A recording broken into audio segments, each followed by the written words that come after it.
today's troubleshoot is to hopefully resolve if you're experiencing an issue with no sound or audio output on your Lenovo laptop, tablet, or desktop computer.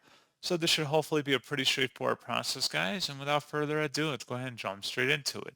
So all you have to do is open up the search menu and you want to type in settings. Best result, you come back with settings. Go ahead and open that up. Select system on the left panel, and then on the right side, select sound. And then underneath the output section, you should see something that says volume. Make sure it's turned up. And then also if you have external speakers, make sure that they are turned on and powered up as well. And you also have the correct output device listed here. And if you're still having problems, you can scroll all the way down the bottom and then underneath advanced, select the output devices troubleshooter. And then hopefully your issue should be resolved. So as always, thank you guys for watching this brief tutorial. I do hope that was able to help you out, and I do look forward to catching you all in the next tutorial. Goodbye.